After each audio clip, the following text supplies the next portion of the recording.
আসসালামু আলাইকুম প্রিয় বন্ধুরা, আজকে একটি মোবাইল নিয়েছিলাম। তাই এটা এই মোবাইলটা রেডমি 7। হ্যাঁ, তোমরা পরবর্তী মাপি দেন 1500 উপরে আসছে, আর রিভার্সে মাপলে আপনাদেরকে 400 450 এরকম। হ্যাঁ, 433।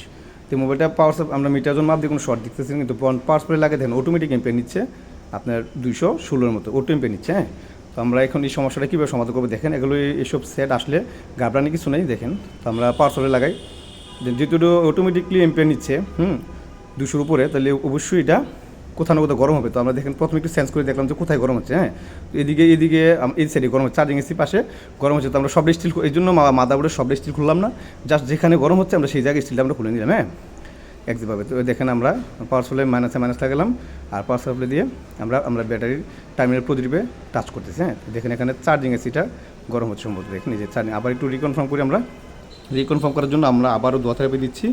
এখন রিকনফার্ম করার পর দেখেন আমি যখন লাগালাম, এই দেখেন আমাদের চার্জিং এসি। হ্যাঁ, এটা PMI 632 চার্জিং এসি, এই আইসিটা গরম হচ্ছে। তো এখানে আমরা দেখেন চার্জিং এসির পাশে যে কয়েল আছে বিপিএসের যে সুইচিং কয়েলটা, সুইচিং কয়েলের দুই দিকেও শর্ট দেখাইতেছে। হ্যাঁ, এই দুই শর্ট দেখাইতেছে। তো এই ক্ষেত্রে আমরা কী করবো, এখন চার্জিং আইসিটা প্লাস কয়েলটা দুইটা খুলে নেবো। হ্যাঁ, দুইটাই খুলে নিলাম।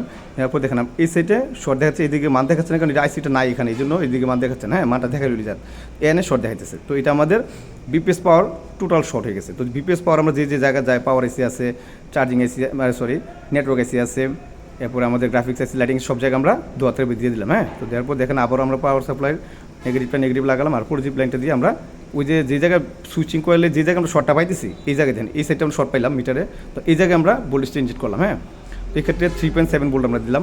তো 3.7 ভোল্ট দেওয়ার পর দেখেন আমাদের পাওয়ার এসির পাশে একটা ক্যাপাসিটার শর্ট দেখছেন, পাওয়ার এসির পাশে একটা ক্যাপাসিটার শর্ট দেখাচ্ছে, কারণ এটা যেহেতু আমাদের বিপিএস পাওয়ার সম্পৃক্ত, এখানে বিপিএস পাওয়ার যে জায়গা যায় সব জায়গায় যে কোনো একটা শর্ট হইতেই পারে, অস্বাভাবিক কিছু না।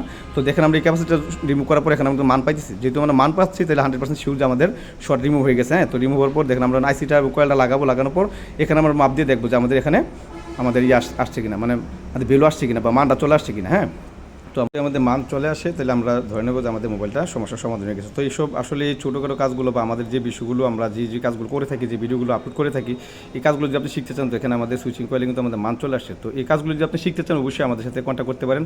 এবং আমাদের নতুন বেস প্রতি মাসে কিন্তু আমরা বেস নিচ্ছি, এবং আমাদের 3-4 জন করে আমরা সর্বোচ্চ 5 জন বন্ধু নিই, এর বেশি আমরা নেই না। হ্যাঁ, তো দেখেন আমাদের মোবাইলগুলো কমপ্লিট কিন্তু ডান হয়ে গেল। হ্যাঁ, আমাদের কমপ্লিটলি।